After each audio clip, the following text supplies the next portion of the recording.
Awesome. I'm getting good at that. So you're looking at the splash screen, hopefully the Ignite start. Welcome. My name is Chris Fosgate.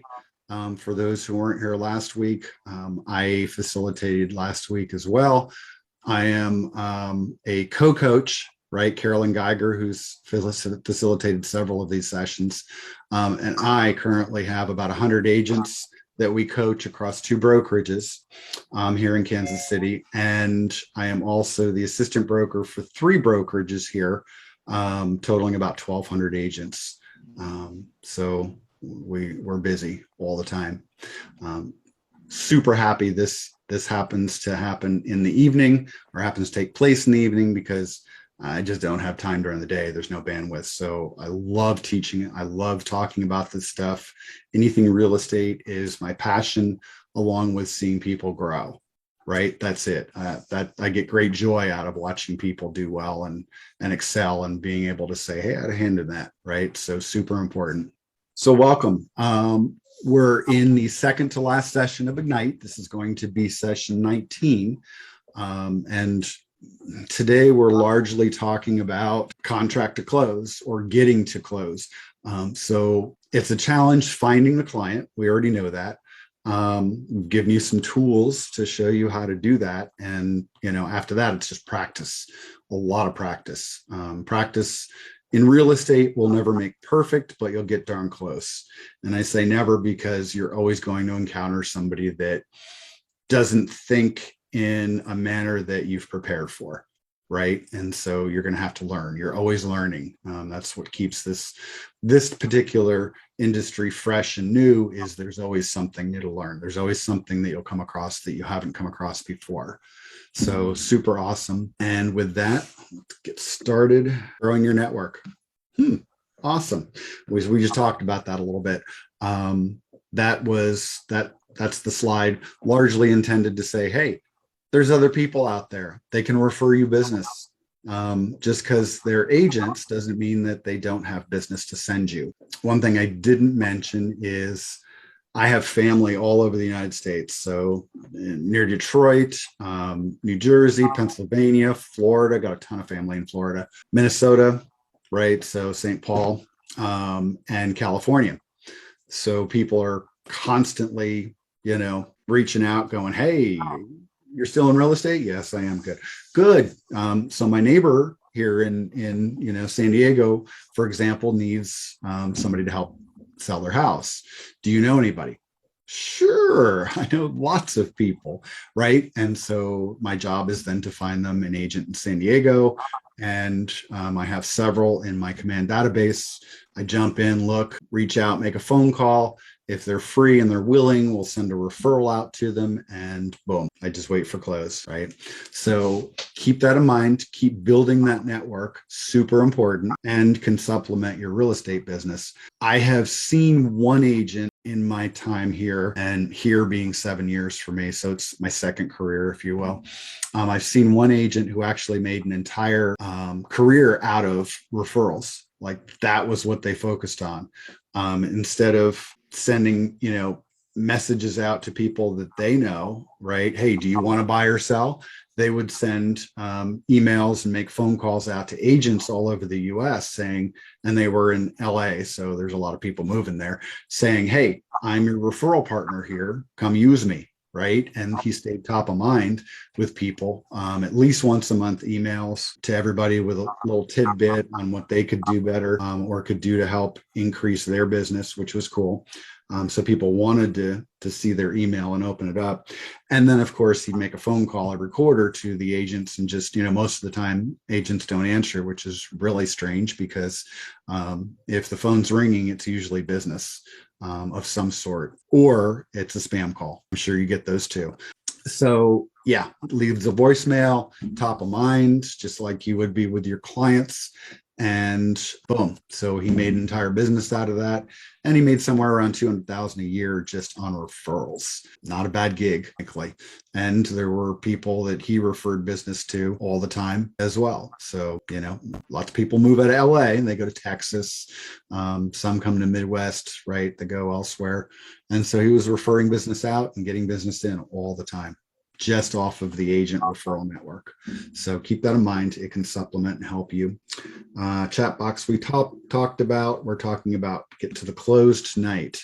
So some contract close stuff, some mindset stuff. Really, the goal is to try to, okay, we're under contract. How do we get this ball, since it's football season, how do we get this ball all the way down the field to the goal line, or in our case, the closing table? Yeah. So real estate transactions are not trouble free. Has anybody figured that out yet? Yeah. Okay. It just happens. And this is a quote straight out of the MREA. So Gary's words, think of Gary, hear Gary Keller's voice in your mind as I read this. So real estate transactions aren't particularly trouble free. It's a strenuous and trying time that requires all of the attention and effort that you can command. And he's not wrong. He's not wrong at all. The only way to do this right and to represent your client correctly, do your fiduciary duty as a realtor, is to focus on the client and the transaction, right? And you may have several of them going at the same time.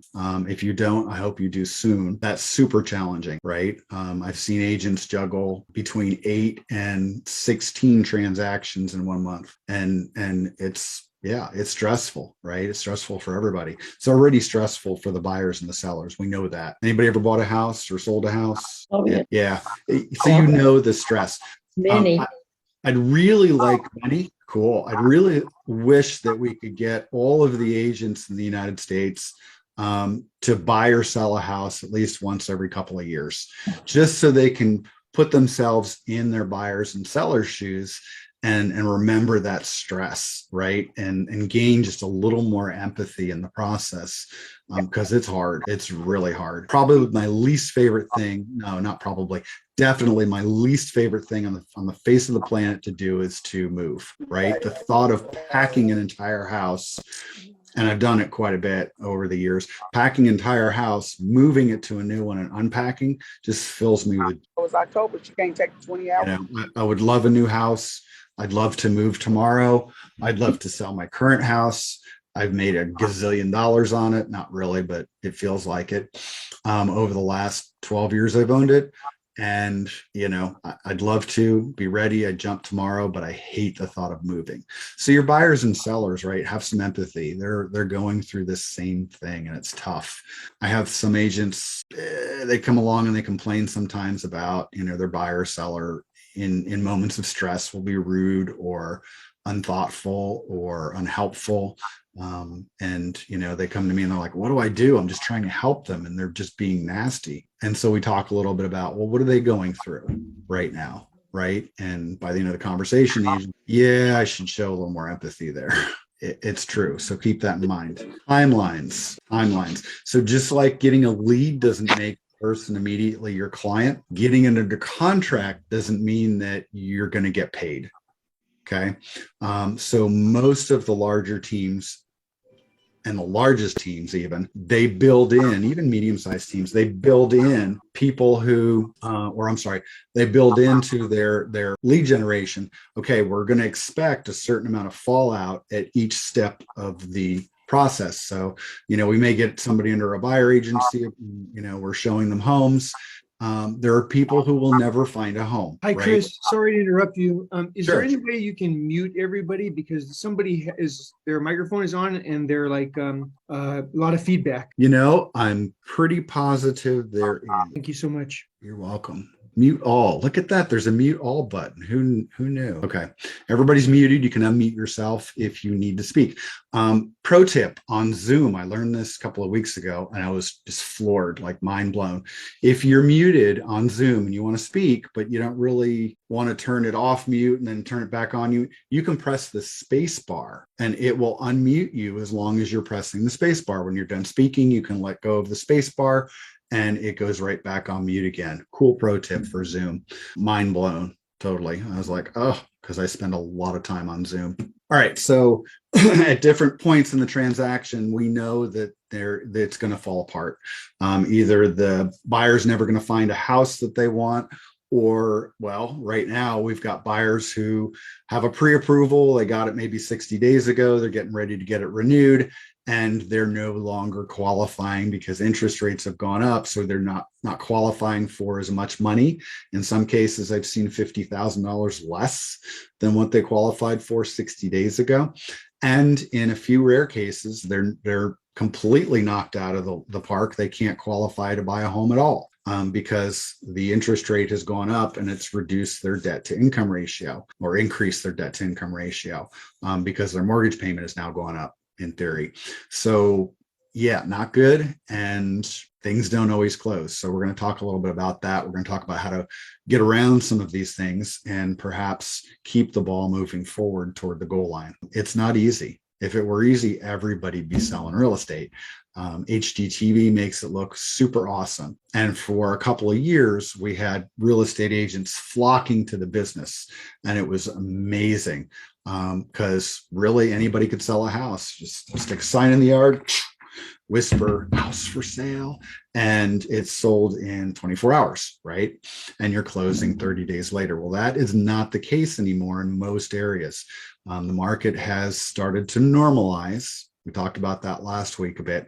The market has started to normalize, and agents who don't have skills, meaning everybody who's not on this call tonight, so agents who don't have skills or aren't going to continuously improve their skills, they're going to be falling by the wayside, and they're not going to be selling as much. So medium-sized, larger-sized teams understand not everything is going to close, and they've actually built that into their processes. On average, I'm going to say 95 to 97% of their business will close once they get it under contract, with a buyer or a seller, right?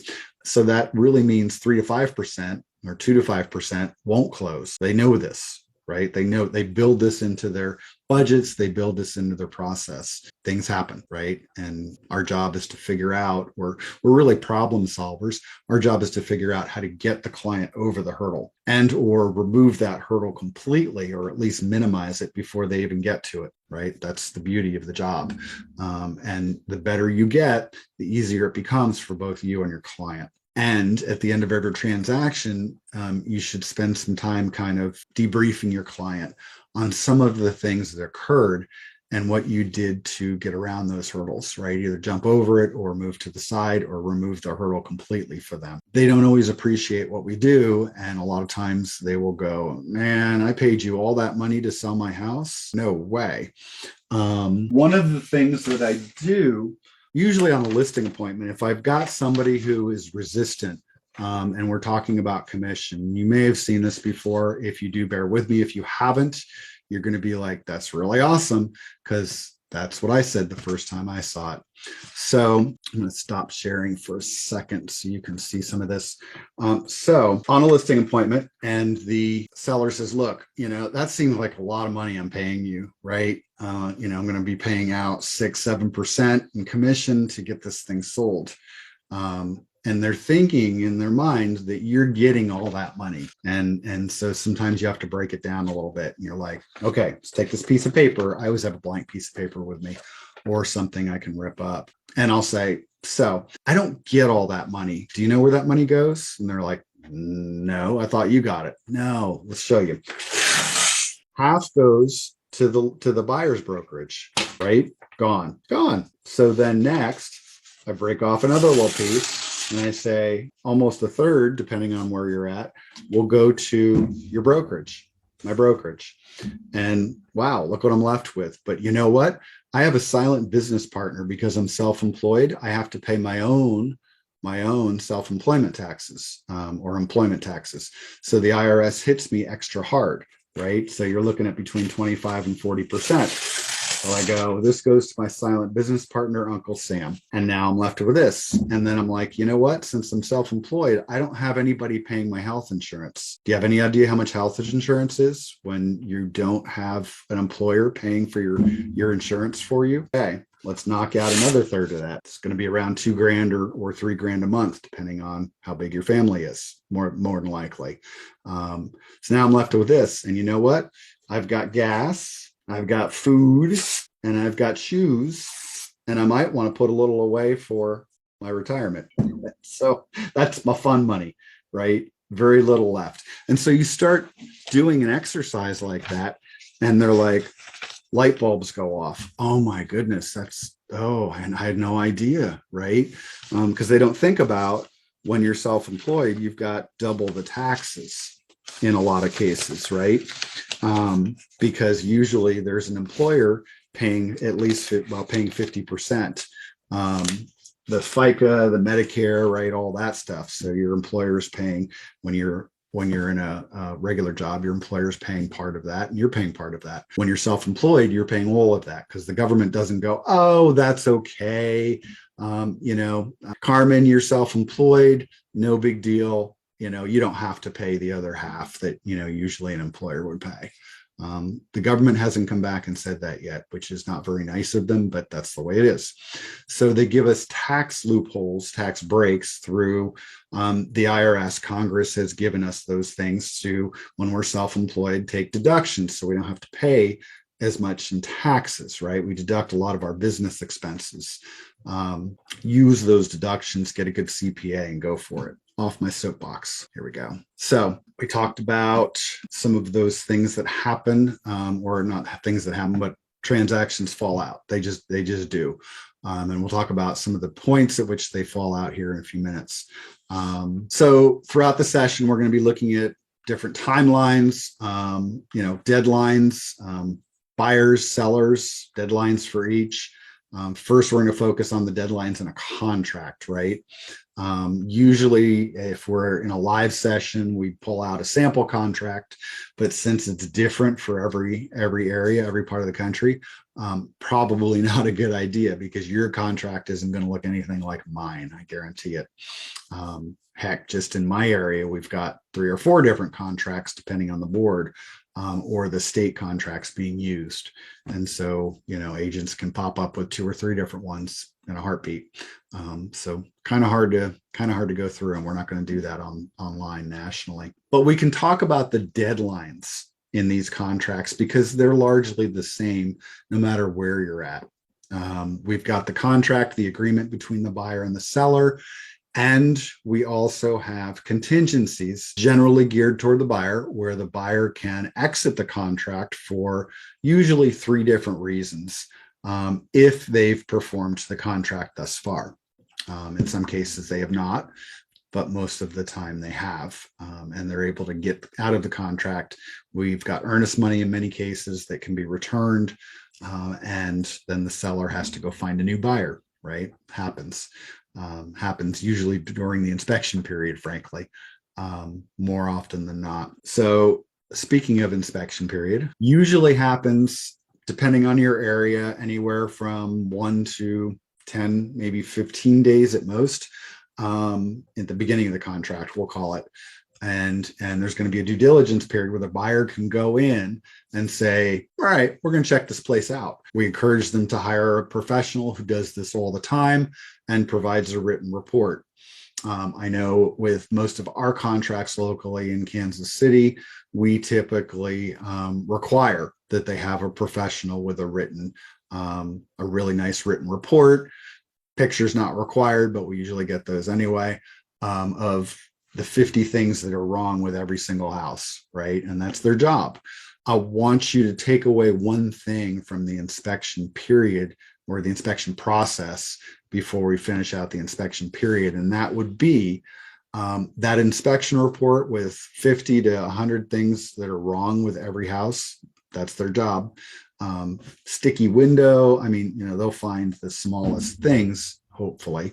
And it's your buyer's job to read the report and understand that they're going to buy this house. Not everything's going to be perfect. It's like buying a used car. There are going to be dents and dings and, a rip in the seat sometimes, and things aren't always going to be perfect. Same with a house.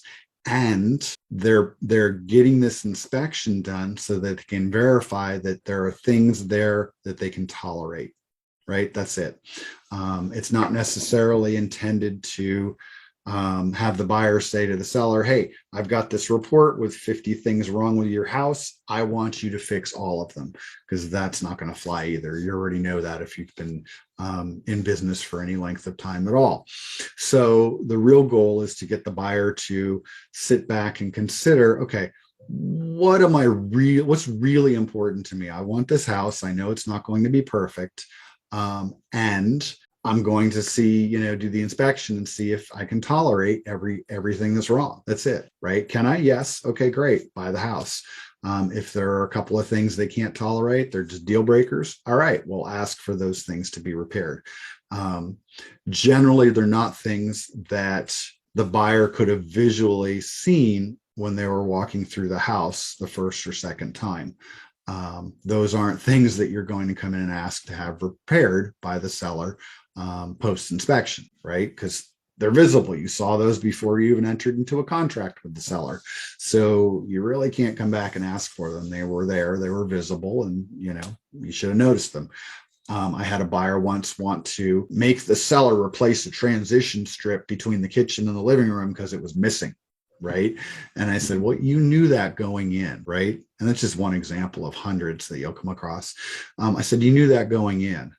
And we probably, if it was really that important to you, they're $10 at Home Depot, I'll go buy one. But if it's really that important to you to have the seller repair it, we'll have to pull some of these other things that are deal breakers for you potentially off the list. Right. And I don't think this is a deal breaker, in my opinion.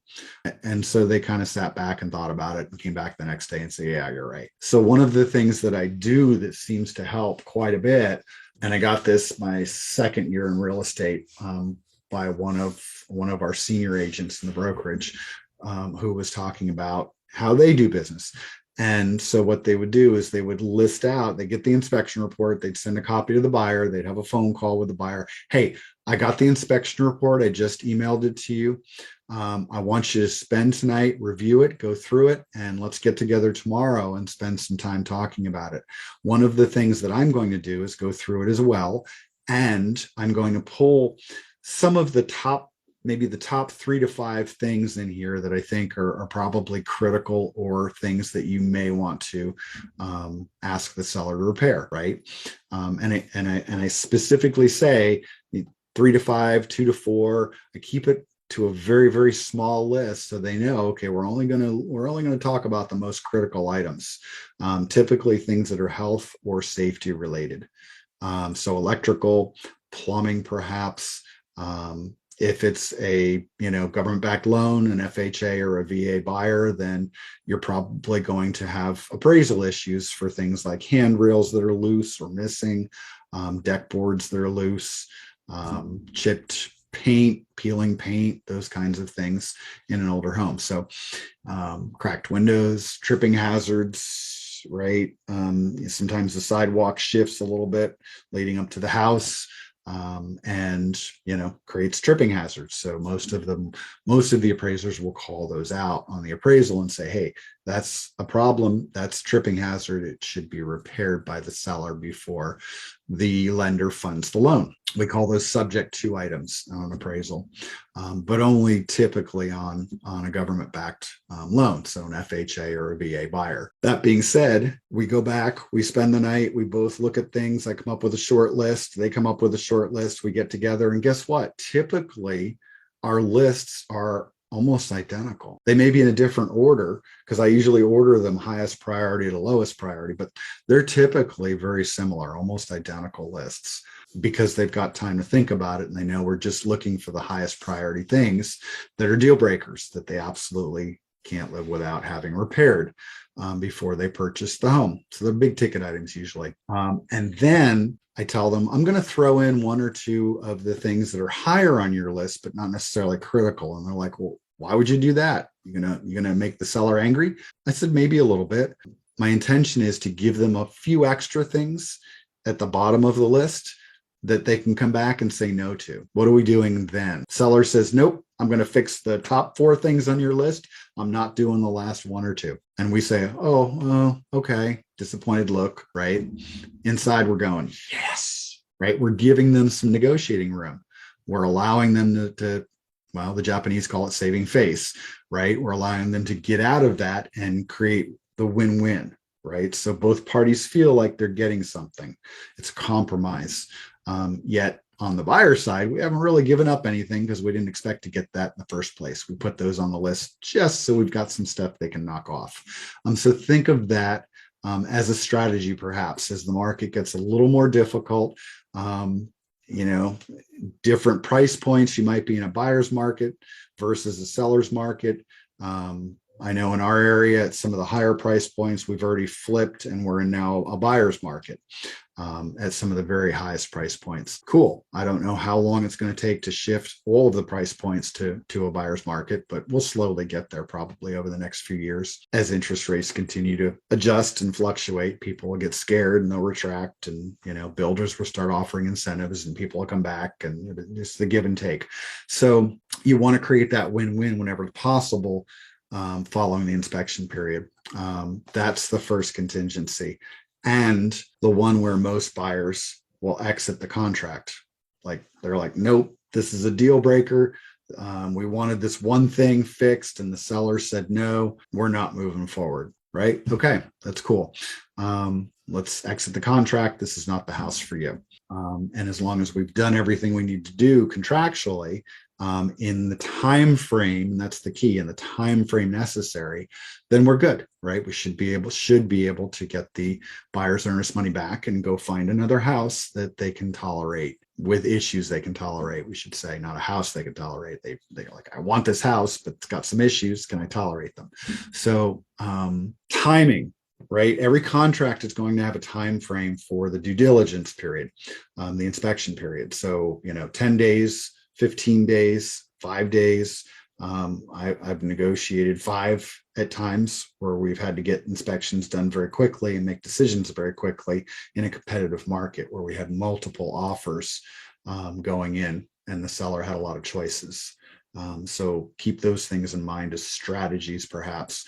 Reduce your inspection period a little bit. Make sure you and your buyer both contact some home inspectors to make sure that they can meet that criteria, right? That date. You don't want to say, hey, we're going to close our inspection period after 5 days. Well, cool. But what if the home inspector can't get out there until day 5? Could be a problem, right? So make sure you have those people lined up and ready to go first, so you can actually make decisions with your buyer on the fly. When you realize you're in a competitive situation. Super important. So in our case, the inspection period is going to end midway through. That would be a 15-day inspection period. A lot of areas don't go that long. Some are 10, but generally 10 to 15 is what we're looking at. So either 40% of the way through the contract, through the sales cycle, or halfway. At the end of that period, the buyer's got to make a decision. Are they going to move forward, or are they going to cancel? Or third option, renegotiate, if that's an option, depending on the contract. And so, again, the renegotiation period happens, and generally there's some verbiage in the contract that allows the buyer to exit if the buyer and the seller can't come to what we call a meeting of the minds, an agreement on what they're going to do to move forward. So transactions touch a lot of hands. I mean, a lot of hands. Who are some of the people involved in the transaction in this sale? Probably more than you think. Throw some out. Lender, buyer, seller, appraisal, title company. That's all. Probably a few more. How about the agent on the other side of the transaction? Got to deal with them. And sometimes it goes really well, sometimes less so. Some states are attorney states, right? They require a third party, another third party to be involved, not just the title company, but an attorney as well. Thank goodness I don't live in any of those states. Those of you that do, I'm sorry, you've got that extra person involved, and your buyer's paying extra money. We got lender, appraiser, you've got insurance agents, right? So during that due diligence period, your buyer should be checking with their home insurance company. And if they don't have one, tell them to get with their auto insurance provider. They'll usually give a 20% discount if you also insure your home through them as well. And they call it a bundle policy. So if you put the two policies together, auto and home, you can get a pretty significant discount. But they really need to make sure that home is insurable, right? During that due diligence period. I've seen the house be tolerable, everything looks good, and the insurance company comes back and says, yeah, we did a drive-by and we're not going to insure that roof, right? It's got 3 layers in it, and we can't do that, right? As long as you're still in the due diligence period, cool. If you're past it, it's a little harder to get out, and now you're stuck, buyer's stuck potentially buying a house that they can't insure, meaning they can't buy it because the lender's not going to loan money unless there's an insurance policy behind it. So you got all kinds of issues with that. So definitely insurance agents are involved. Sometimes property managers, right? If it's an investment property that's being sold, that's being managed by somebody, sometimes you got tenants in addition to the property manager. If there's, if it's an investment property and the tenant's still living there, movers. A lot of times there's movers involved, and the buyer's got to coordinate that. The seller's got to coordinate that, and of course that's usually tough because they're busy. You've got contractors. The seller's going to make some repairs either prior to the sale or during the sale. Things come up that need to be fixed, whether the buyer makes an issue of it or not. And then lastly, you've got family members. My worst kind of additional party to the contract. Party involved, they're not a party to the contract. So anybody ever taken younger folks out and mom and dad want to come along, or grandma and grandpa want to come along, and someone in that mix knows everything, right? They know your job inside and out, even though they don't. They act like they do. Maybe they stayed in a Holiday Inn last night. I don't know. But they come in and say, hey, I don't really like the look of that wall. It's got a little crack in it. There's probably something wrong with the foundation, right? And they're just killing every single house that you see with that buyer. So I've had that happen more than once. And I don't have any great solid advice for getting around something like that. Sometimes you just have to be frank with the buyer and say, look, nothing, no offense against your uncle who's been a construction worker for his entire life, but every house has issues, right? You're never going to find the perfect house. And he, because he's been in the business like a home inspector, perhaps, sees a lot of that stuff and he can point that stuff out. That's great.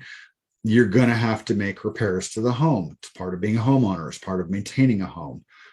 You're never going to buy a perfect house. Even a brand new house will have some flaws in it after you move in. That's just the way it is. There's never a perfect house. So, is there a way we can come to an agreement where maybe you accept some of their wisdom and still agree to move forward on something if it's not that big a deal, right? We can have a home inspector come in fact, we will, and will give us a second opinion, basically. So we'll have 2, right? And then you can make a decision. So I've had to do that before. Sometimes mom or dad has gone into an assisted living facility and the kids are now selling the house, and one kid's an attorney, perhaps. That has nothing to do with real estate or even contracts. And so they try to insert themselves into the process, and they may not know specifically how it works, although they're trying to influence it. These are all difficult situations that you're going to encounter, and they can kill deals. And they have killed deals. I've lost several for just those instances. So you got to kind of expect that it's going to happen. What you can do is do your best to try to get around it. Look for counsel, talk to your coach, talk to your broker, talk to a more experienced agent about, how they may get around that situation. You'll get some good ideas. Everybody's going to give you some great advice. Pick the advice that you think might work best for that situation and try it out, because you're going to learn, right? It's a situation you've never encountered before. We get that all the time, and that's our job. We're problem solvers.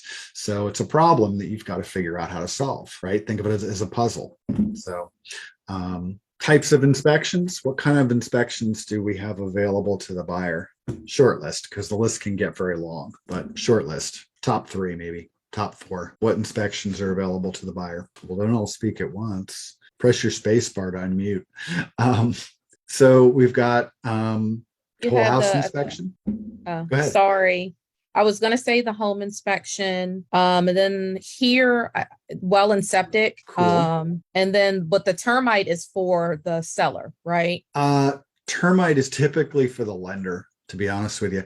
The lender typically wants to make sure that there are no termites in the property. And if you live in an area of the country where termites are prevalent, like here where I live, or Florida, they're going to be issues, right? I'm going to say 40% of the properties that I've sold have some type of termite damage, either currently still chewing away or past termite damage.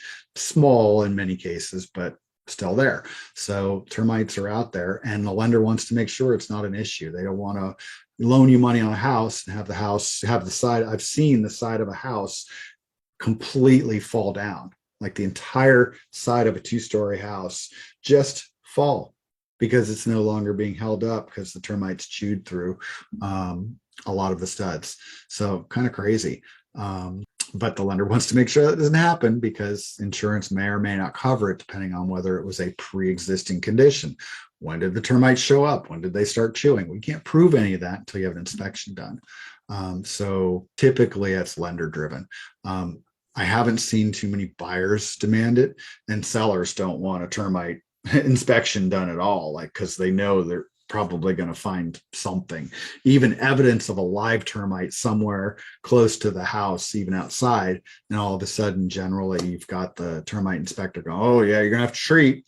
There saw a termite outside, right? Even if there's no evidence inside. Crazy. So yep, but termite inspection for sure. Whole house inspection.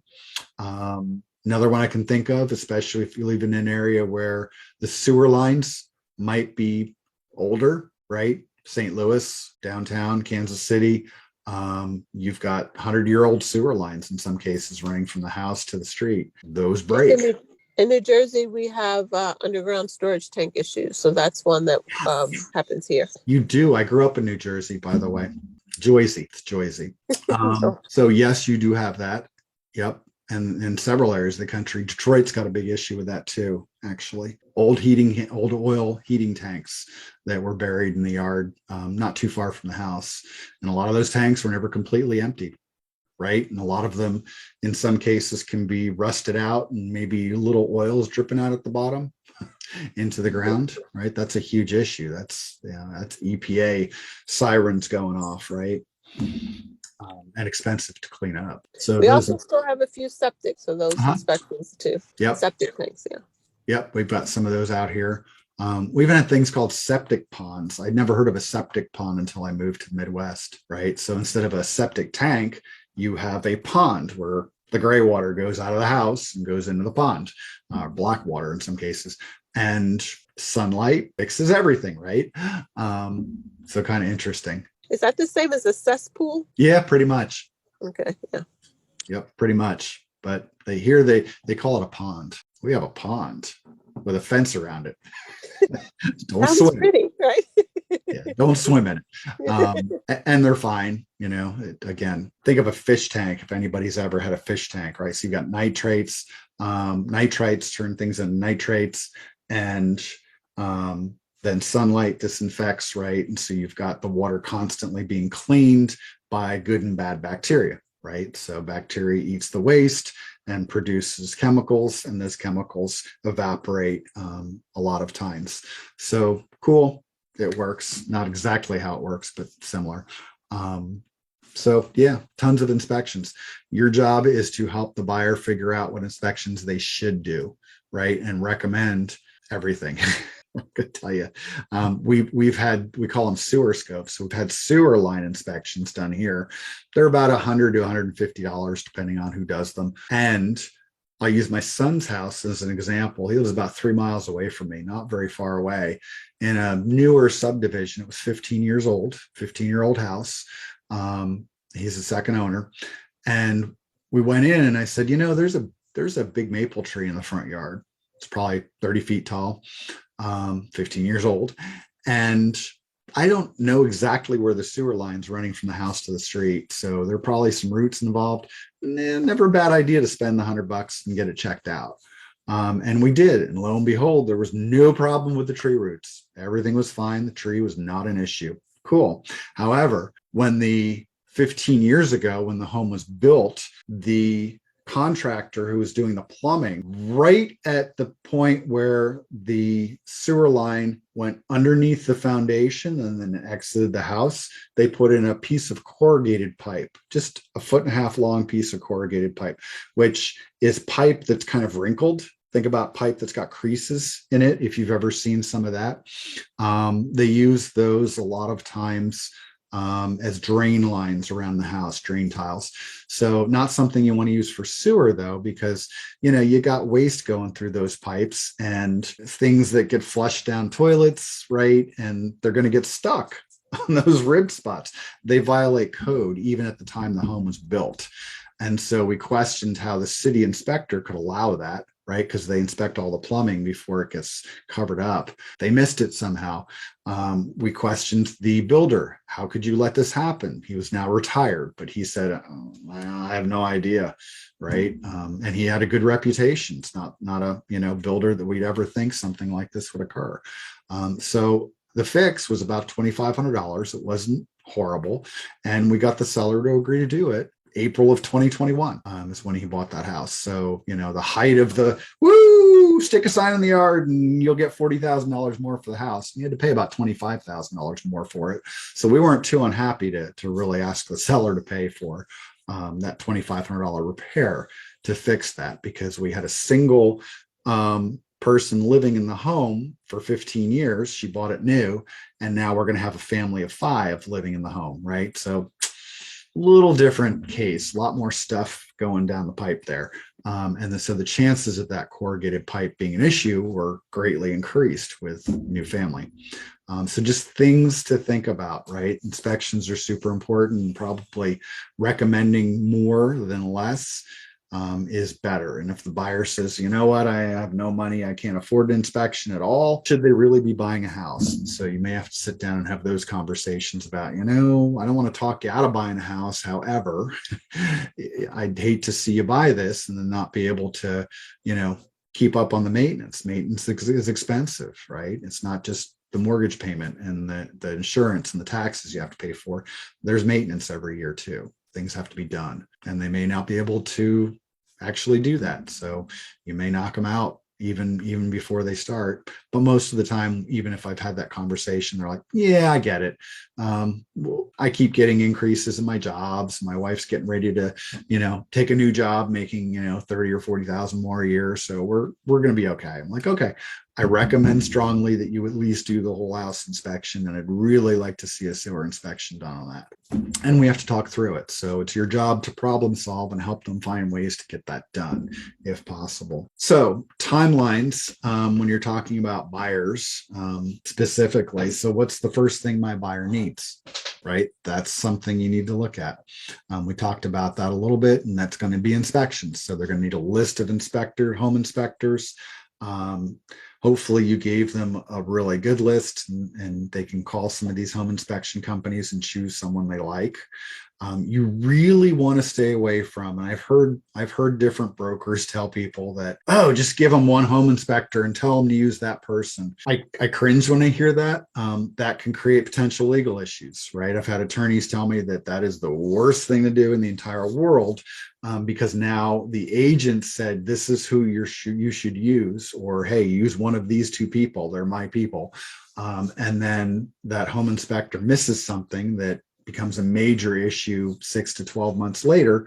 And now they're suing the home inspector. They're suing you because you told them to use that home inspector. And that's exactly the verbiage they'll use in court.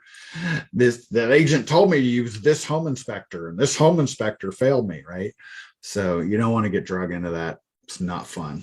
I have to look at those once in a while, and it's horrible to see people go through that.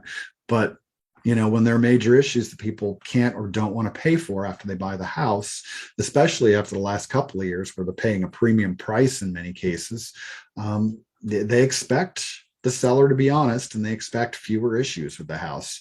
Right or wrong, that's the expectation many times, because they feel they've paid more, and so they expect more. What do your buyers need to know? What are some things they need to know? What's the first thing that you need to talk to them about?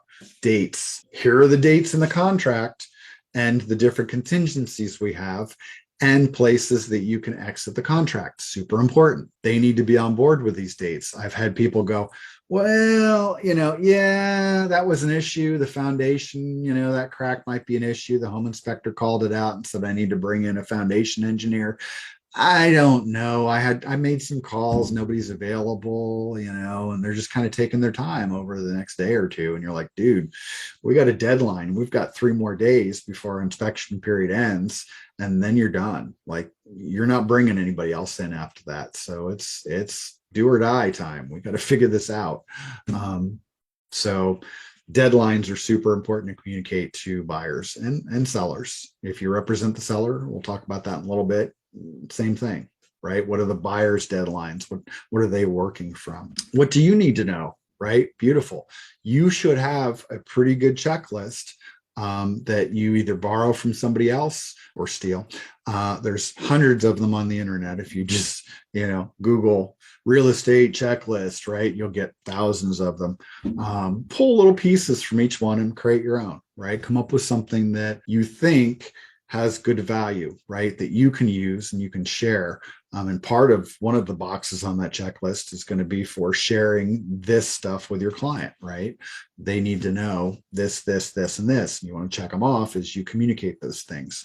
How you communicate with them is up to them. So usually during the buyer consultation, we sit down with the buyers first and we go through the process of buying a house, what's important to them, etc. One of the things we're talking about is these are the things we're going to be communicating with you in the future. How best do we do that? Do you like text? Do you like phone calls? Are you an email person? Should we send you an email update? How would you like us to communicate with you? Right? And then follow through and use that method of communication with them. So you're going to have to get very good at having different ways to communicate with people. And it may require you to have an email template for something that you also have a text template for, or, maybe a verbal phone call template. And you just go down the checklist so you don't miss anything on that phone call, for example. Just different options, but you need to know all of this stuff. Your team, your home inspectors, your other agent on the other side, the co-op agent, lenders, right? They all need to know things. They all need to know your deadlines. The home inspection company needs to know when your deadline is. We don't want them lollygagging and not coming out on time.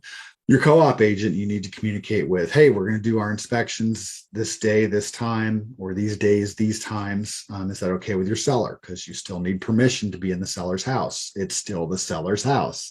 And there are times where you have to remind buyers of that because they go, well, yeah, I know we did our inspections last week, but I want to go back and measure for new carpeting. And I want to go check this out. And you're like, draw a line in the sand, say no.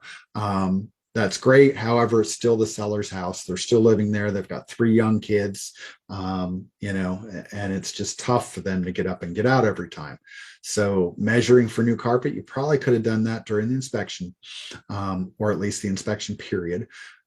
That's over now. So I know you want to go do this stuff. It's going to have to wait. You're going to have those tough conversations with them. If, again, there's 3 young kids in the house, blah, blah, blah. If the house is vacant and the seller's okay with it, take them, right?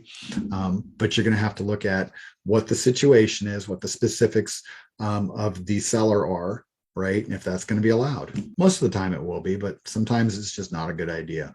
So goodwill goes a long ways. So where is the transaction most vulnerable? We already talked about that a little bit. Where's it going to fall out? If it's going to fall out at the very top of the transaction funnel, the inspection period. Anybody ever had a transaction go south and fall apart during the inspection period? Nobody? I can't see all your faces or hands. Up, St. Louis getting ready to speak up. All right. Nobody raised their hand. It happens. You plan for it. That's where if a deal is going to fall apart and it's going to be shaky, it's going to happen during the inspection period, the due diligence period. That's when buyers see the real house, right? They get a written report with 500 things, 50 things on it wrong, generally at a minimum. And they're like, all the things that they can't see. But again, a lot of them are like, oh, this drawer in the kitchen is a little sticky, or this window is a little sticky. It doesn't quite go up and down real well. Takes extra force, right? A lot of the stuff is honestly pretty small. And some of it can be repaired quite inexpensively. So that's just normal maintenance on a home, right? And so you got to remind them that's kind of like, You're going to buy a used car and the tires are going to have half tread maybe, and you're going to have to replace the tires in the next year or two, right? That's what we do. Brakes, windshield wipers. I use car analogies a lot with people because people drive and so they can understand it.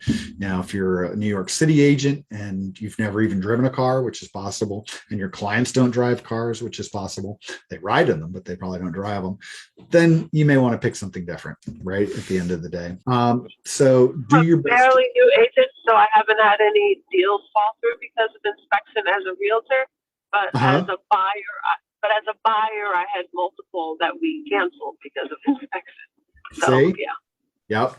And a lot of buyers will complain, well, I just spent, $500-600 in some cases on a home inspection or inspections.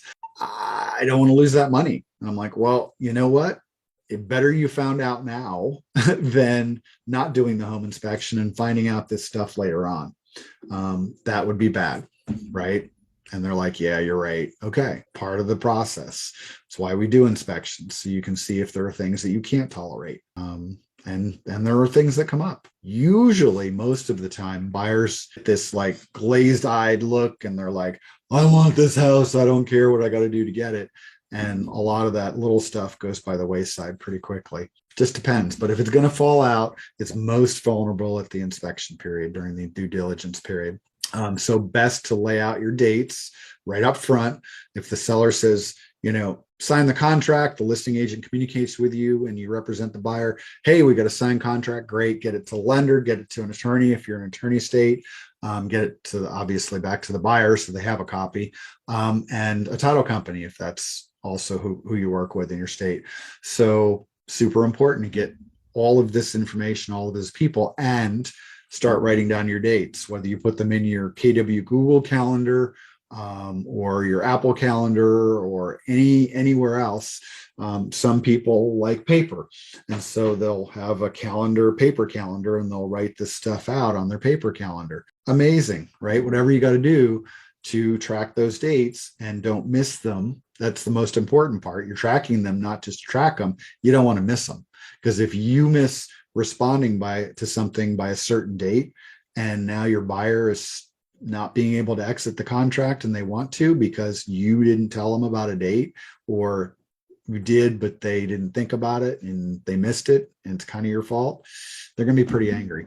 And that does happen actually more often than I'd like to admit. I see it a lot. And so you've got a duty to that client to make sure that you represent them as best you can. And that's your job, right? Overcome hurdles and make sure that you don't create new ones. So writing all those dates down is super important. Continuing on the timeline, we've got, the inspector list to the buyer agent. Here's who we're going to use. Here's when we're going to do it. You've got an inspection response typically back to the seller. Okay, the buyer's either moving forward, they're going to cancel, or they want to renegotiate some of this. Either we want repairs, or we want some a reduction in purchase price, or maybe some seller paid closing costs and credits. And you've got in there the actual inspection itself. You've got earnest money due on a certain date per the contract typically. You've got an appraisal due. Right? There's usually not a hard and fast date for the appraisal. That's going to be the lender going, okay, are you guys through inspections? Cool. Do you want me to order the appraisal now? Yes. Okay, good. And they'll order the appraisal typically. Some lenders, Keller Mortgage, for example, will actually order the appraisal the first day of the contract when the buyer and seller have signed. Keller Mortgage they're throttle down ordering the appraisal right away. And if the deal falls apart and the appraisal is already in process, they eat it. They're like, our bad, we'll pay for it. So the beauty there is you get that appraisal back usually by the time your due diligence period is over, or pretty close to it. So you can move things along a little quicker. And then a final walkthrough. Right? Of course, you got to schedule that. So put that date in your calendar too. Here's when we're closing. So we anticipate doing a final walkthrough on this date, right? Communicate that to your buyer, communicate that to the listing agent, right? Let everybody know what's going on. And how you do that is up to you. So you can, shoot an email out to everybody. You can, I got to let people in. You can text, right? Whatever these parties want to use. Right. So you're gonna have to get good at a variety of things. We can't be technology shy in real estate anymore. We just can't be. Gone are the days of real estate agents showing up at a client's house every time they need a document signed, right? I think very few agents are doing that these days. It happens in some cases, but very rarely now. Digital signatures have become the norm. And that's good. It moves things along a little faster. Interaction and communication points. So think about some of the documentation that you're going to need to represent your buyers, for example, because we're still talking about buyers. You're going to have to, at times, create new documents, right? And so anticipate that. I'm not saying fill them out ahead of time, but you can start to flesh some of that out, and you can lay it out and put it on your calendar, or at least get the document ready, either electronically or print it out in your folder and have it ready if you have to have it wet signed, meaning ink, because the seller doesn't have email or the buyer doesn't have email, whomever you're representing. That kind of stuff has to happen. So a lot of times you can create templates for some of this communication. Google allows you to do that, create templates. What else allows you to create templates? Probably the big C, command, right? So you can create really killer templates in command and attach them to the opportunities. So you can actually in command tell command in the opportunity, okay, when I move this client from this part of the transaction to this part of the transaction, send out this email template. And it can be an email as simple as, congratulations, you're now under contract. Here are the next steps, right? You can lay all that stuff out and have it semi-automated. So there's beauty in that. But, you can also use the Googles, right? Gmail, your KW account uses Google. So you've got templates available there that you can create and use. Any other email program, most of them offer some kind of templates. So you can have all that templated out. Short of that, you can create a Word document, right, with your templates in it and say, these are my text templates and these are my email templates. And these are the different situations at which I'll copy them and paste them, send them out, right? Not hard. You just have to think it out ahead of time. Here's what I'm going to do, and here's what I'm going to say. But once you got a good template series nailed down for these kinds of things, the normal stuff you see in the transaction, the beauty is now you're communicating, right, in the manner that the client wants to be communicated with, and you're not missing a step. You're not dropping the ball on anything in terms of communication because you've got templates pre-thought out, pre-written, set up with, I don't want to say your check boxes, but items from your checklist. And so you're doing what you need to do, right? Think about that. Yes, think about if it's an active communication or a document. Sometimes sending out a little pamphlet with some information in it. Maybe you've got a buyer consultation, right? Buyer consultation PDF set up already, or PowerPoint, depending on how you want to do it. You probably have something similar, or can have something similar for, hey, you're under contract. Here are these 2 or 3 pages. These are the things that we're going to be going through from here. And they could be things that you've talked about during the buyer consultation or the listing consultation if you're on the seller side, or not, right? These are additional things. Some of the things can be the same, just have that templated it and listed out, ready to go. That's what you could spend your time on, not making it perfect, but just making it, right? Instead of, oh, I got to have pretty business cards. You don't need pretty business cards. You need a communication template that you're going to be using to send out with your clients when you're under contract. If you haven't done a transaction yet, it's going to be more difficult for you to do that, but you can talk to some more seasoned agents and they'd be willing to send you what they have used, more than likely, because that's our culture at Keller Williams, right? We share. Sometimes we overshare. That can be a bad thing. Seller timeline, kind of the same. You're talking to the seller about, here's what the buyer's doing, right? Because the seller has no idea in many cases. They haven't bought a house. Maybe it's been 15 years since they bought the house they're in, and they're going to sell it. And honestly, 15 years ago, the process, I don't care what state you're in, the process was very different 15 years ago than it is today. I can tell you the list of inspections we recommend is longer, for example, right? The list of things that title companies do, that attorneys do, are longer. The care that the agent has to take, and the transaction is a little more difficult because now we're communicating a lot more electronically. So you have to be a little more careful about what you're saying. It's too easy to send the wrong text out to the wrong person. Has anybody ever done that? I've done it. It's embarrassing, where you got 2 or 3 text threads going at once, and you mean to send something to your spouse and you send it to your client instead, and it can be taken totally out of context the wrong way. I'm not saying it's ever happened to me, but maybe somebody's had that happen before, and it would be horrible, right? So put some thought into it. Think about what you want to respond with before you actually do it. And that's where having some of those text templates could save you. Say, I'm going to copy this and I'm going to paste it in this text, and this is the correct client, and blah, blah, blah. So the more you can have that stuff prepared ahead of time, the easier your job's going to be when you get into the transaction. So, you're talking to the seller about the opposite of what the buyer's doing. So the buyer's going to be doing inspections. Here's when they're going to be doing them. Here's the deadline for the inspection period. Here's when we expect the appraisal to come back. Roughly, right? And they'll go, well, how come you don't know? Well, because we don't order the appraisal, lender does. And different appraisers work differently. We don't know who we're going to get. We don't know when they're going to be available. Some might be busy for a few days, and it takes them an extra 3, 4, 7 days to get to us than it normally would. It just depends. It's very fluid. Real estate is a fluid business.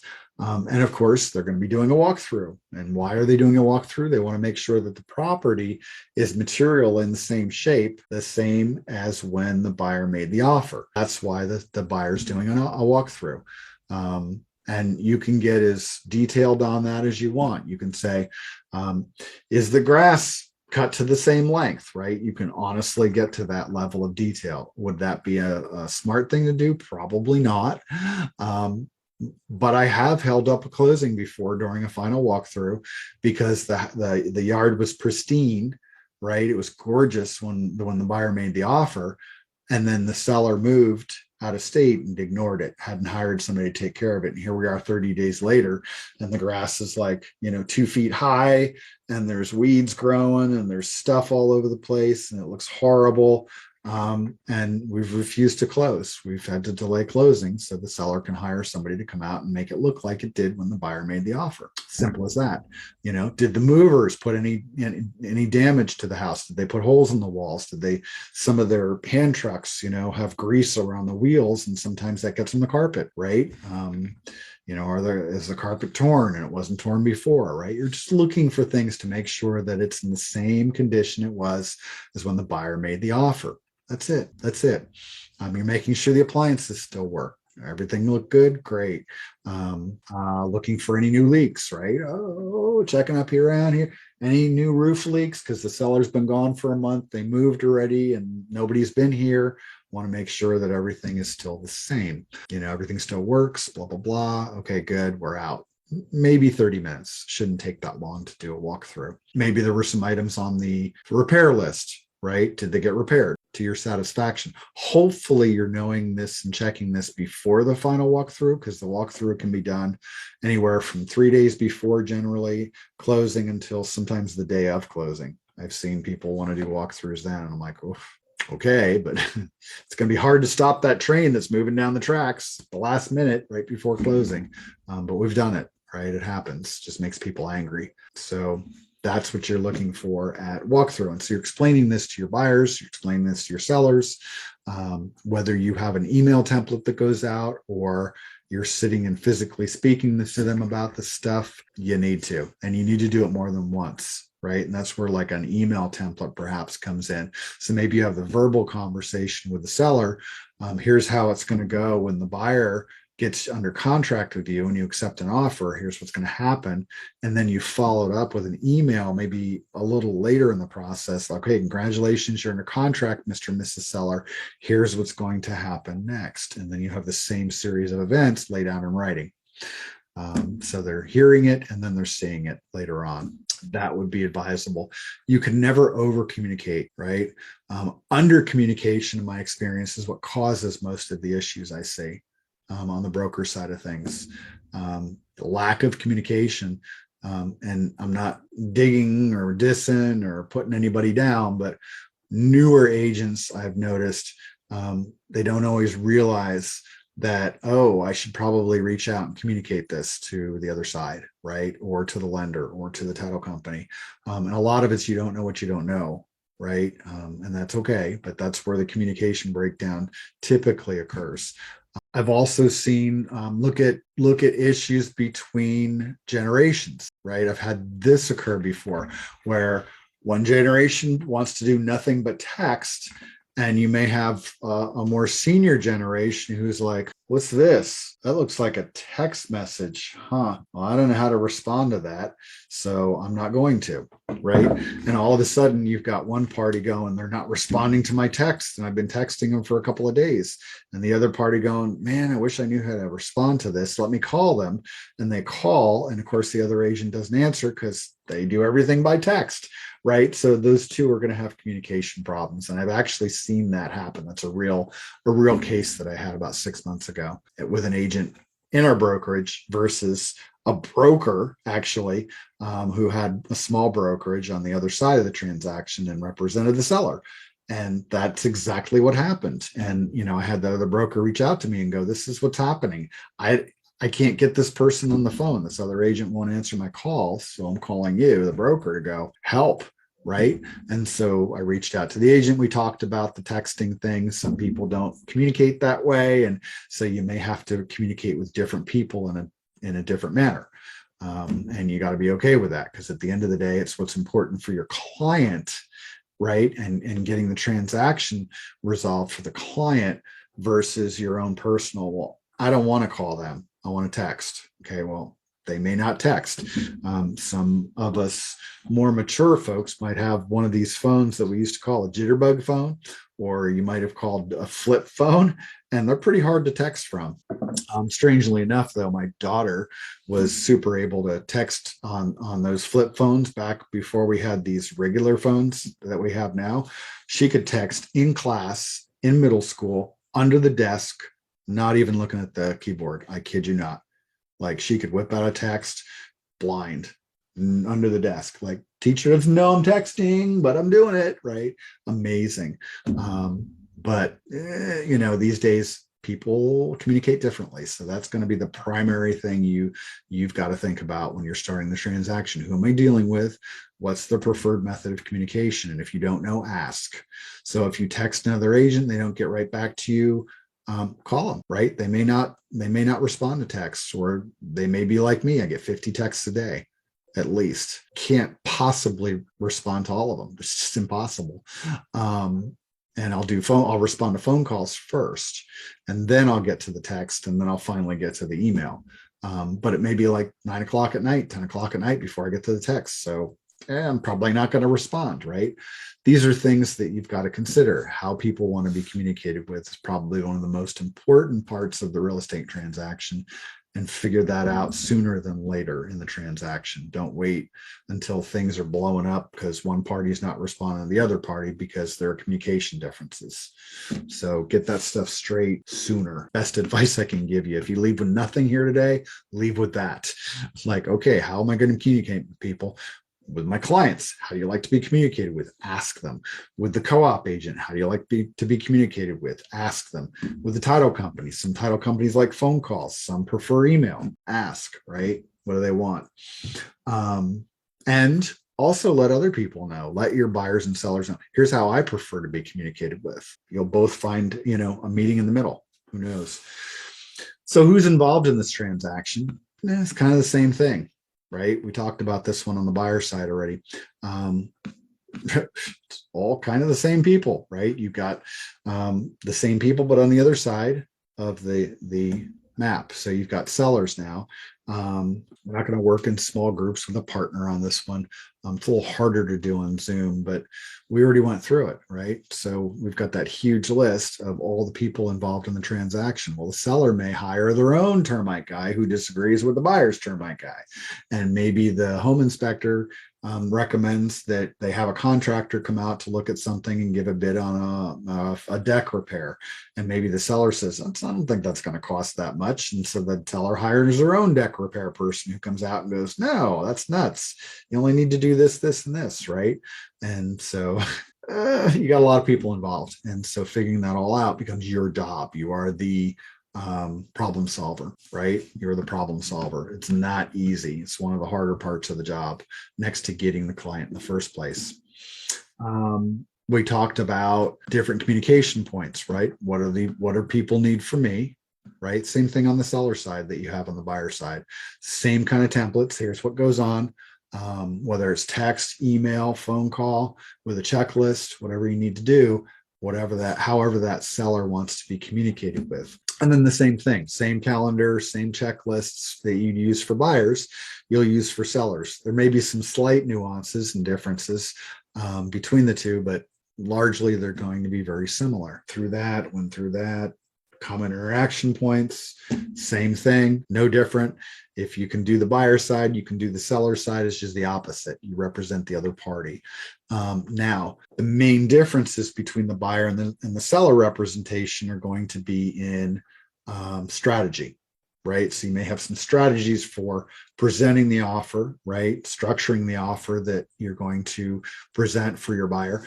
And on the listing side, you may have some strategic negotiation points if you have more than one offer, or even if you have just one offer. Okay, how am I going to present this to the seller, and what's the best way to communicate back to the buyer's agent that no, the seller wants a little more money, or the seller's willing to accept your terms but doesn't like the closing date. Maybe that's the only hitch. Can we come to an agreement on that? Right. So there strategies on how to approach all of those things are important. Documentation points, they're kind of all the same, right?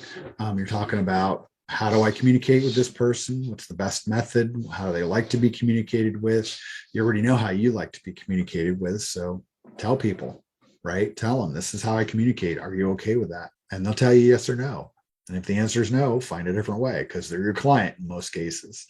And if they're not your client, they're a co-op agent on the other side, almost as important as your client, right? Because you've got to communicate with them in order to get the job done. It's not easy. It's not easy at all. We talked about Command a little bit. So this is where it gets cool. Command can help you automate a lot of these tasks. And help you manage each step of the process for the buyer or the seller. It doesn't matter. It's very, very cool. If you haven't played with Command opportunities, do it. I encourage you to create a fake buyer or a fake seller. Put them in as a contact. I taught a class today where we were taking people through making offers. And I created a fake contact. His name was Vin Diesel. We share a barber. Vin and I. And so, Vin was going to buy a house. So we were writing the offer and, strategy around that and all of these things, filling out the sales contract appropriately and what to put where, and start to finish, how to enter contact and create an opportunity and start the transaction with DocuSign in our area. And then move forward even further and start moving that opportunity around, right? To different steps in the transaction, right? So, we held the buyer consultation. So next we're going to look for houses. And once we find a house, we're going to make the offer and then we'll get under contract and so and so. And so you're moving the opportunity, the buyer opportunity or the seller opportunity, the listing opportunity through different stages. And you can track the probability that transaction will close based on the stage it's in. Command can do that for you. Command can also send an automatic email out when somebody hits a certain stage, right? If they're a buyer, send this email when I move it to this stage. Send this text when I move it to this stage, right? It's pretty cool, right? There's a lot you can do with it, trust me. There are a lot of people I hear out there going, "Oh, this Command thing is horrible," right? It's another CRM program wannabe, and that may have been true a couple of years ago. It's definitely not true now, because I know my team, golly, we've used Command for a little over 2 years now. So we were using a different CRM, one called LionDesk, which we loved dearly. And it wasn't very expensive for us either. I think we were paying $100 a month at the time. And we're like, let's go all in on this Command thing. It was October of 2020. 20. We said, let's go all in. Actually, no, it's 3 years now. It was October of 2019 when we jumped in. So it's been 3 years. We went all in. We were just like, export all of our contacts out of this one CRM and import them right into Command. That part didn't go as well as we thought it should. So my wife kept playing with it and she became an expert at it. And she started helping other people in the brokerage figure out how to make that happen.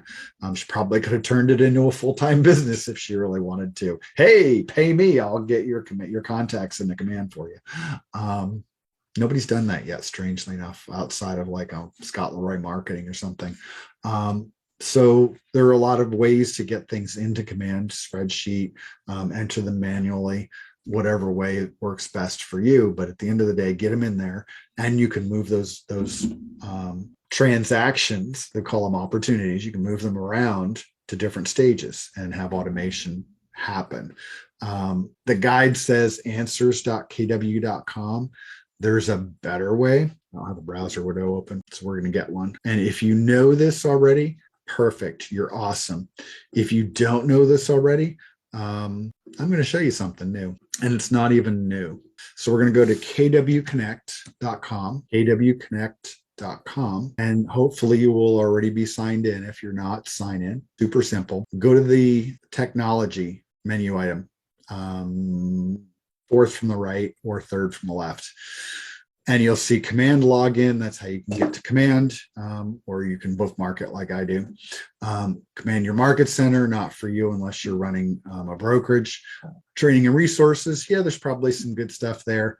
Command your business is what you want. So under technology tab, go to Command your business. This thing is awesome. And I have largely my coaching clients go through this when they're brand new to the brokerage, whether they've been doing real estate for a long time or this is day one for them. This is their best training opportunity. So it breaks Command out into different sections. So you've got Command your database, so contacts and smart plans. Smart plans are those automations. Then it moves into transactions, which we're talking about today a bit. Then you've got the consumer experience. So there's the external apps and websites. And then you've got marketing. So actually designing marketing pieces. And then goals, tasks, and reports. Awesome. And the last one is your referral business, which we talked about at the beginning of this session today.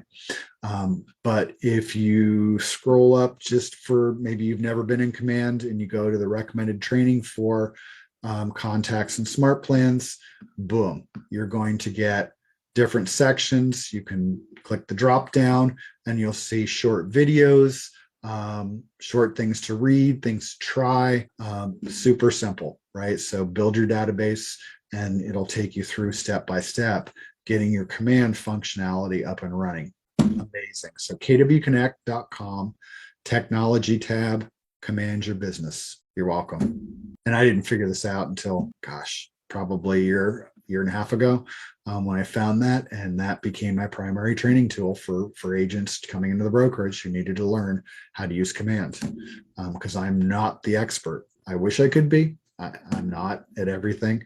Most technology I can do pretty well, and I can get around on Command, but it's not my, I'm not a Command technology trainer. It's not my thing. Heavy lifting is cool.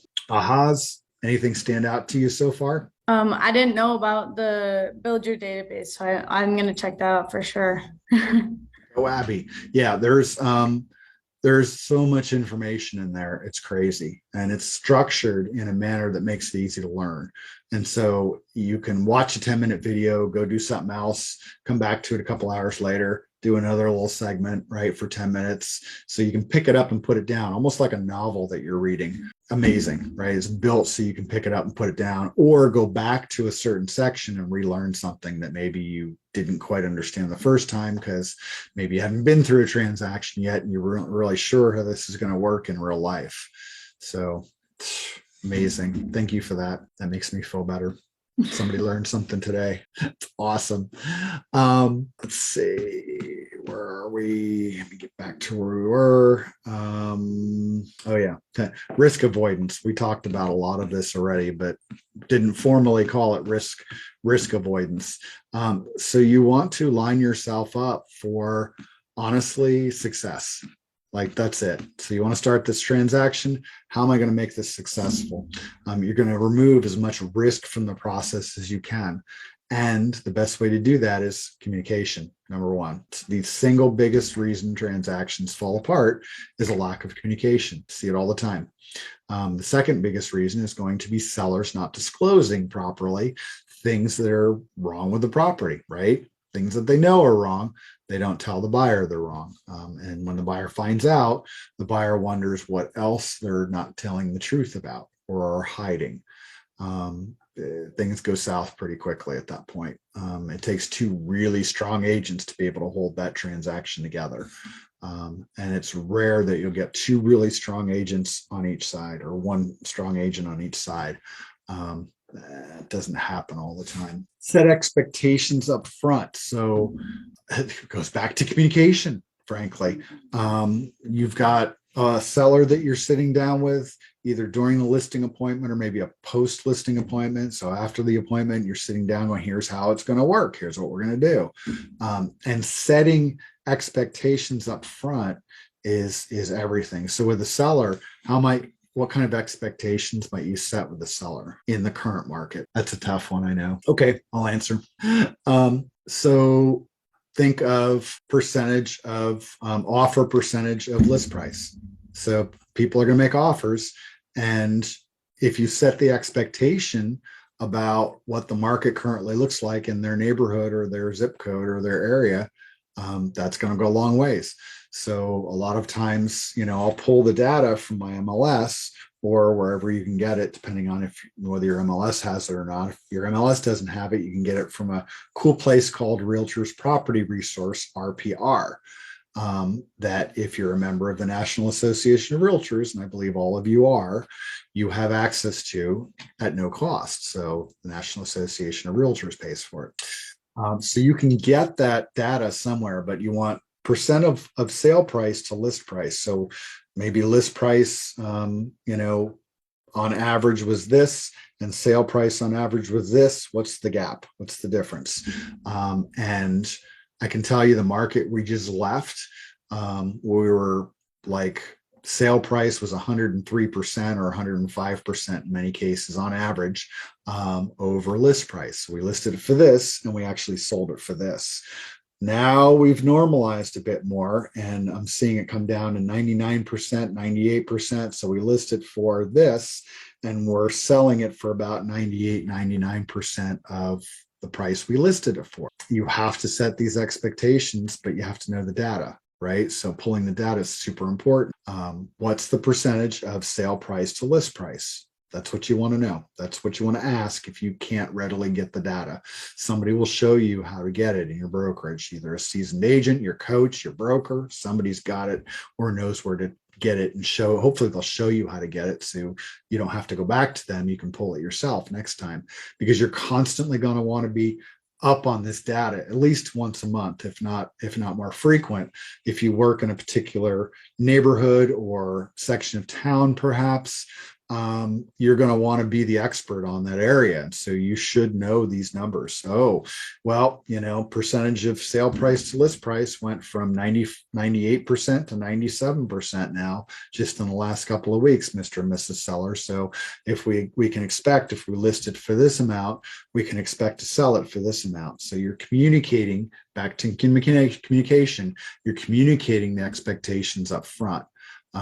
If you don't have that conversation and they get an offer at 90%, 97% of what they listed it for, they're probably going to be insulted. They're going to be like, that's not what they're asking us to give up money, right? But if you set the expectation, no, this is what happens. Most sellers in this area get X percent of whatever they list, right? And so all of a sudden you go from oh, that's not what I told, I told people I listed it for this. I want that. I want offers at that.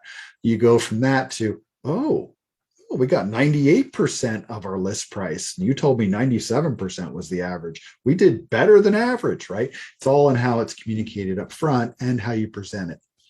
So instead of going in saying, yeah, we got an offer, it's not quite what you wanted, but it's an offer, which is what most agents do. You go in instead and say, hey, great news. The average I told you was 97% of list to sale price. We've got an offer here at 98 or 99%, right? And so you're presenting it in a positive light and you look like a hero. What's not to love, right? So communication comes down to it, setting expectations, communicating those expectations up front does wonders. Same thing with buyers, right? So you're communicating the expectations. I expect that there will be things wrong with this house. We're going to get, you're going to have a home inspector go through. They're going to produce a 50-item list of things that are wrong with the house. We're figuring out what things you can tolerate and what things are potentially hazardous or dangerous for you or your family, right? And we'll ask for those repairs. Here's what could happen. And so you're communicating all of this ahead of time. It's all communication at the end of the day. Maintain your professionalism throughout. I'm going to tell you, the more information you give a buyer or seller and expectations up front, the fewer issues you're going to have as you go through the transaction. I speak from experience. I've done it both ways. I have failed, crashed, and burned miserably and struggled to get through a transaction because I didn't communicate properly up front. And I've had transactions that just went so smooth because I communicated those expectations and the process and what's probably going to happen before we even got into it. So the buyers and or sellers were like, oh, yeah, you told me that could happen. Okay, it happens, right? And things just become diffused and easier to get through. Bad things suddenly look less bad because they sort of expected that they could happen. But if you never told them it could happen and they're slapped in the face with it, oh my goodness, why didn't you tell me that? That's how they feel. We already talked about timelines and where things are going to fall apart. As a realtor, Code of Ethics states that you've always got to have your client's best interests at heart, period. Like, that's it. That's what we do. Okay, my sharing's still on. As an example, you look in the MLS and the listing brokerage has, or the seller, we'll say, because it's really the seller. The seller's offering a 2% commission to the buyer's agent, buyer's brokerage, for bringing a buyer to the property. If 2% is normal in your market, great. If 4% is normal in your market or 3.5% is normal in your market, 2% doesn't seem so great. Do you not show your buyer that house? The answer is no. You do show the buyer that house, and you suck it up, right? Your agency contract with the buyer agency contract that you'll have them eventually sign if they haven't already signed it, will state in there probably that your buyer can make up the difference. You can either regularly ask your buyer or the buyer will do it based on the contract. Just depends on how the contract's written, and what your brokerage allows you to do. The buyer can make up the difference between the 2% and the 3.5%. If that's what you normally get, right? Or you can just suck it up, buttercup, and say, 2% is still a pretty good paycheck. I'm going to take that because I'm going to love on this buyer for the rest of my career. They're young, I'm young. We've got 20, 30, 40 or good years ahead of us. They're going to refer me lots of business because I'm going to be their realtor for life, right? And then you can, debrief at the end of the transaction. Everything's closed. You can say, yep, just want to let you know that was a little sticky and I didn't get paid as much as I usually do, but we still got through it. All good, right? And they'll be like, you didn't get paid as much as what happened? Well, they were offering less than what we usually are offered. And, it's all good though. You're a preferred client. I loved working with you. I look forward to working with you in the future. And I just want you to know I am always going to do the right thing for you.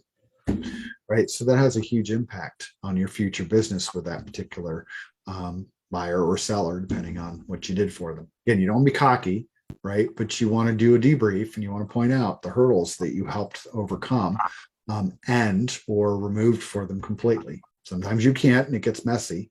That's okay. It could always be messier, usually, right? And you don't want to point that stuff out during the transaction when they're already stressed, right? When things are calm and everything's done, that's when you can go back and have that debrief session, maybe over a cup of coffee or adult beverage, depending on the client, right?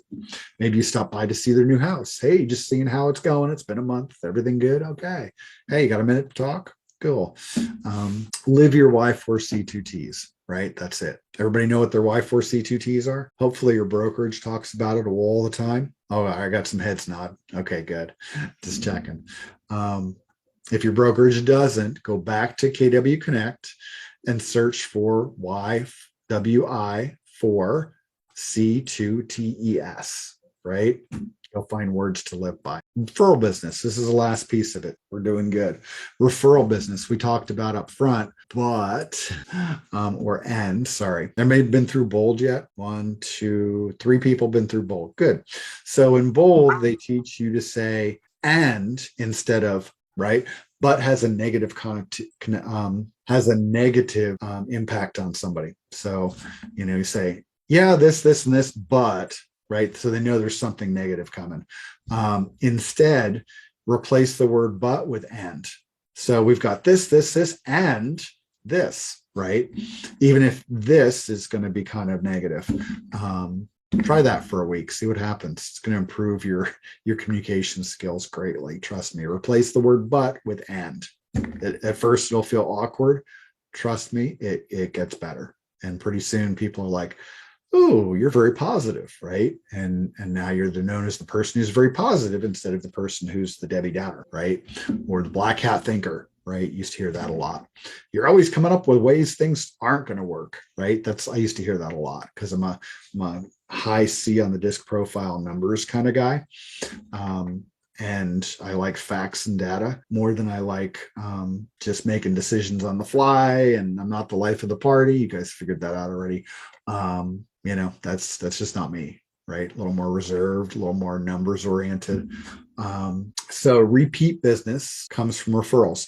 So my particular team, we operate 100% on a referral business. So we get business referred to us from other agents and our past clients. And in a few cases, people that have never been clients, but they still refer us business. How cool is that? I'd like them all to be clients, but in some cases they weren't able to be because, they're in the middle of a bankruptcy or something's preventing them from getting financed. So they can't actively buy, but we treated them so well and our lender partner treated them so well that they're like, hey, you guys are cool. I'm going to send all my peeps that want to buy or sell real estate to you. And again, keeping in touch with those people, even if they're not past clients, they're still sending you referrals or they're going to send you referrals. It kind of like goes back to the story of I had a $60,000 buyer at one point, and there really aren't any $60,000 houses right now, but 7 years ago when I got into the business, yeah, you could find the occasional $60,000 house around. It wasn't in the best condition, but you could find it. And so I had this client and nobody else wanted this client. And it was like thrown at me by another agent. They kind of put it out there. Hey, anybody want a client? $60,000, no referral fee, just take it. I'm like, I'm new, I'll take it, right? I need the practice anyway. I don't care if I make a little bit of money or not. And I think at the end of the day, I probably broke even on gas because we had to do a lot of driving to find these houses. Did it, got it closed. Had to produce some miracles to get it done because she didn't have a lot of money to put down. So we had to go get some alternative financing and some grants from the state and that kind of stuff. But we did it. I had a great lender partner help me through it. It was all good, all cool. Guess what? I kept in touch. She was super happy that I was able to get her into a house. First time home buyer. She was 24, I think, at the time.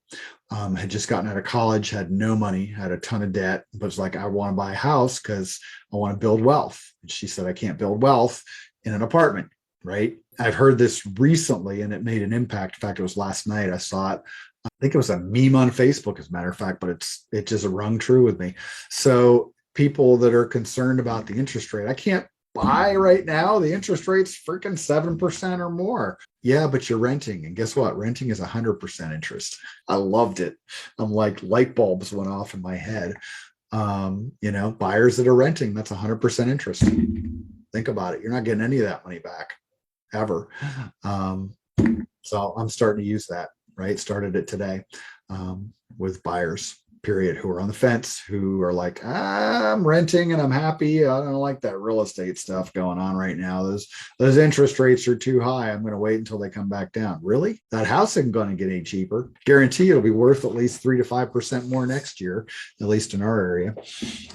Watch your pricing discussions. Prices in some areas are going to go down, right? Lower, and some are going to stay the same. Some are going to rise just a little bit. Not a lot, just a little bit. So depending on your area, keep close tabs on your prices and where they're going, right? Hopefully your brokerage is talking to you about this every at least once a week, or at a minimum once a month, right? You've got people in your brokerage giving you this information so you can use it in your daily real estate business. So we've got referral business, repeat business from past clients, same thing, but here they've differentiated it in repeat business is just past clients. Referral business is business being sent to you by other agents, but I like to think as referral business coming from anybody, whether it's an agent in Kentucky who has a client moving here, or it happens to be a past client who's referring their next door neighbor to me to sell their house, right? Because we've had that happen. That's awesome, right? To me, that's referral business. And so we like to operate without buying leads in my team and on a 100% referral basis. Now, did it take a while to get there? Yeah, it took probably 5 years to get to that point where we could kind of not have to pay anybody anymore for referrals, whether it be up front or on the back end. We did a lot of open houses for a lot of years to get to this point, to get the number of clients that we've worked with, past clients who refer us business. But you have to treat them well during the transaction, right? The part between getting under contract and getting it closed to the closing table, you've got to treat them right, let them know what you did for them, and continue to stay top of mind. That's the most important part, is in the follow-up. The gold is in the follow-up. Having a good follow-up strategy of emails, texts, phone calls, you need all of these things. Even some printed material now and then is important. Some people like to send out a monthly newsletter, right? And I recommend, hey, if you don't have a huge database, send it out, on snail mail with stamps. People love getting that stuff and reading it. Yes, it's not quite as green. Yes, you're killing a few trees. But if your database is small, you can do that, right? It has more of an impact, especially if you include like a handwritten note or a sticky note with, something handwritten on it, like, hey, Steve, I hope you enjoyed this information, whatever. People like that. Huge impact, and it doesn't cost you a whole lot other than stamps and your time. And if you have older middle school children or older, or know a neighbor who's got middle school children, pay them, right? Pay them $5 to come, lick envelopes and fold things and put them in there and put stamps on them. And if they have really neat handwriting, find a teenager who's got great handwriting and say, hey, I'll pay you $10 if you'll address all these envelopes, right? They can watch TV while they do it. I don't care. But their handwriting is going to be better than mine, but it'll still be handwritten. That's the point. And client reviews, super important. So the more client reviews you can get, the better. Where you store those client reviews, up to you. Command they have on the website, on your website, a place where you can put reviews and clients can plug reviews in. Last I checked was about a year ago. It worked so, but it was going to get better. It's probably fixed right now, and I should go try it again. My wife and I use Google really for our reviews right now. And if somebody doesn't have a Gmail account, because you have to have a Gmail type account to use Google reviews, if they don't have that, then we direct them to our Facebook page, our business page, and have them drop a review there. So either place. I like the Googles because the more Google reviews you get, the higher Google ranks you, right, in their algorithms. And we've got 100% 5-star ratings on all of our reviews with Google. So Google's like, you guys are awesome. Nobody's rated you badly, but you're going to have the occasional client that's disappointed.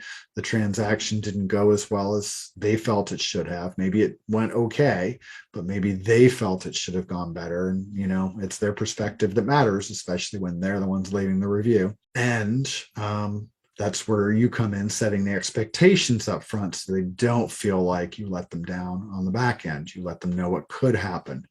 If you're brand new, that's a little harder to discern, right? Because you don't know what you don't know yet. Spend a lot of time talking to people, spend a lot of time, take a seasoned realtor agent in your office, take them out to, for coffee or for lunch or something, or, each of you pay whatever. They'll make them pay because they're making a lot of money, and pick their brain. Like, talk to them about some of this stuff, right? Let them know if you're new, they're gonna probably go out of their way to help you. That's important, and start a little mentoring, going on with them, maybe if you guys get along. Super important though to talk to other agents about what's happening. If your brokerage does a lot of get-togethers where you've got agents of a certain production level, maybe all get together once a month and do some masterminding around what's going on and how they overcome hurdles. Great, right? Attend. Even if you can attend some that aren't necessarily in a production level at which you're at, cool, attend them. You'll learn something. You'll pick up nuggets here and there, even if you don't understand everything. It's super important. The more times you go through something like Ignite or any other type of training, or masterminding with people at a level higher than you in terms of sales production, do it. You're going to learn, right? Super important. And I'll leave you with co-agent follow-up. So I talked last week a little bit about your profit share tree and bringing agents into your profit share tree from other brokerages. One of the things that I do after the transaction's over, in addition to sitting down with my client, who's now a past client because the transaction's closed, but we sit down with the client, we do a little debrief, and sometimes over coffee or tea. Here's how it went, blah, blah, blah. We loved working with you, all the good stuff. I'll do the same thing with the co-op agent. So the agent on the other side of the transaction, I'll reach out and I'll invite them out to a coffee or a tea or an adult beverage or even a light lunch sometimes. And I don't want to make it weird for them. So depending on what they like, and I'll kind of feel that out during the transaction if I can, that's kind of the direction I'll go. It might be a salad at a Panera Bread or, something like that, or a diner or someplace to get a light lunch maybe and quick. If we don't really get along that well, but I still want to talk. I still want to get to understand them and know them a little better, and I want them to get to know me. The reason is, a lot of times we'll talk about brokerages, and they'll ask, well, what's it like working where you're working, right? How's KW treating you? What kinds of training do you get? What kinds of tools do you have? And so you'll just start talking about some of that stuff naturally. Pretty soon they'll be like, sounds pretty cool. Who do I talk to about maybe jumping over? And you'll refer them to your team leader, hopefully, or your assistant team leader, depending on who's doing your recruiting in your office, or your coach, either one. One of those people will be doing the recruiting primarily, and they'll take the ball from there. They'll meet with them. They'll give them all the info. Eventually, they'll probably join the brokerage and list you as the person responsible for recommending they join Keller Williams, and they go into your profit share tree. And if they're seasoned agents or agents already in production, you're going to get money almost immediately. You'll get that profit share money almost right away. If they're brand new and it's going to take them, a few months to get going, it's going to wait a little longer, but eventually, if they stay in business, it'll pay out. And you'll start building that profit share tree, and that we call it mailbox money. Most of the brokerages direct deposit it now, so it's not really in your mailbox, but it's free money that you don't have to do anything for. Another reason for meeting with your co-op agent at the end of the transaction, it's even more important probably than profit share, is going to be, there's a great chance that you're going to have to work with that agent again in the future. I have had buyers' offers be accepted by the seller when the offer was less than what competing offers that the seller was receiving was, right? So my buyer had a lower offer, either price or terms, and my buyer still got the house because the agent knew me and knew how I worked, and therefore recommended the seller that, hey, we take this offer versus this other one, because this other agent's difficult to work with, and this may not go to the closing table. this guy I've worked with, and his usually always go to the closing table. So that relationship you form, even if you didn't like each other, at least you can respect each other for getting through the transaction, right? And overcoming hurdles for your respective clients. And so there's got to be some common ground that you can find. Look for it. That's the whole reason for meeting with them. Find that common ground. Maybe you're both in ice hockey. Stranger things have happened, right? And maybe you'll become best friends. Who knows? You don't know until you sit down and start talking. But a lot of times, any friction that you've had with that other agent in the transaction, you'll find out likely it was due to a miscommunication at some point, either right up front or, sometime early on in the process that agree with somebody and they were like, this is going to be bad. And they don't take it well. So think about that too. But there are several reasons for sitting down with your co-op agent after the transaction closes. It's just important to do. Again, foster that communication. You're going to most likely have to work with that agent again in the future. Wouldn't it be nice if you knew a little more about each other and communicated a little better? The second, third, fourth, fifth time you have to work with them over maybe the first, which may have not gone quite as well. Hit it head on, clear the air. Gary Keller at Mega Camp this year showed up on stage the first day with a buffalo on his t-shirt. He wears t-shirts with, sport coats over them. And I'm like, why is that a buffalo on his t-shirt? Well, turns out buffalo is one of the only animals that actually turns toward a storm and charges into the storm when there's a storm coming. They don't run away from it. They don't sit down and hide like a cow might. They turn, face the storm, and run into it, right? Because they know they'll get through it faster that way if they're running into it. Kind of like two cars coming at each other fast that pass each other close by. Well, if one turns and runs, you're never going to get by it. But if you turn, face it, and head it and pass it quickly, you're both going fast in opposite directions. The storm, the animal, then boom, you're done. So I thought, okay, that's pretty cool, right? That's an analogy for just turn and face it, whatever it is, get it done, get it over with. Try to make it a positive, try to make it your own. Get through the transaction and then debrief with that agent later. Hey, I got the feeling we could have worked a little differently together.